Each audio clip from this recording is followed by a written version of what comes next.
দল বেঁধে গেলে পরেই উন্নয়ন আসবে উত্তরবঙ্গে? রঞ্জন, শোনা যাচ্ছে? স্পষ্ট বলুন। আহ, মূলত আমার এই বিষয়গুলো এখন একটা গিমিক ছাড়া কিছু মনে হয় না, কারণ সেটা তৃণমূল হোক বিজেপি হোক। আমার বিষয় হচ্ছে যে আমি যদি উন্নয়ন করতে চাই, আমাকে জনগণের ম্যান্ডেট সেটা নিয়ে আমি এসেছি। তাহলে জনগণ, সংখ্যাগরিষ্ঠ জনগণ আমার সঙ্গে আছে, ধরে নিতেই হবে।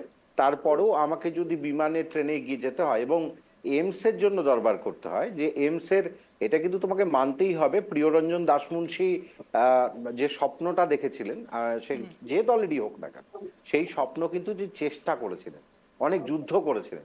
কিন্তু এখনকার নেতা নেত্রীদের, আমি কংগ্রেস বিজেপি তৃণমূল সব দলেরই, মমতা বন্দ্যোপাধ্যায় অনেক সংগ্রাম করেছেন।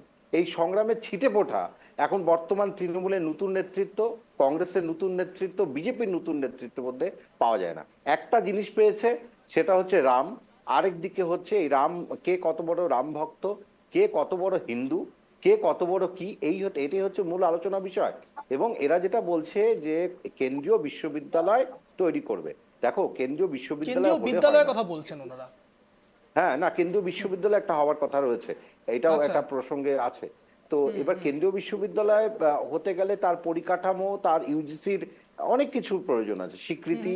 এটা অত সহজ নয়। নতুন বিশ্ববিদ্যালয়গুলোর অবস্থা তুমি তোমার নিজের শহরেই দেখতে পাও কি ধরনের অবস্থা। তাহলে এই যে যা ওরা দাবি রাখছে, যেমন ওরা বলছে বিমানবন্দর, কোচবিহারের বিমানবন্দর কতবার চালু হয়েছে, কতবার নিশীথ প্রামাণিক মন্ত্রী থাকাকালীন কতবার কি করেছেন আমরা দেখেছি। সবচেয়ে কম টাকায় তিনি স্বপ্ন দেখিয়েছিলেন কোচবিহার থেকে আমরা কলকাতা চলে যাব, তাও কিন্তু বিষবাও জলে। এবার তুমি বলো, কোচবিহারে থেকে শুরু করে সার্বিক যদি উন্নয়ন বলো, আলিপুরদুয়ার বলো, এবার তার থেকে বেশি তোমার সামনে এই আসামের এখানে একটি বিমানবন্দর রয়েছে, যেটা মাঝে মাঝে ওখান থেকে কলকাতা যাওয়া যায়। সেটা অনেক বেশি গুরুত্বপূর্ণ জায়গা হয়ে উঠেছে।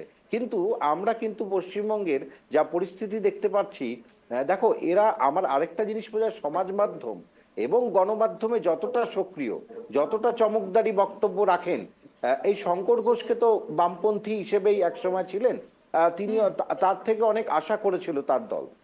ট্রাইব টিভি বাংলা, বাংলার আপন।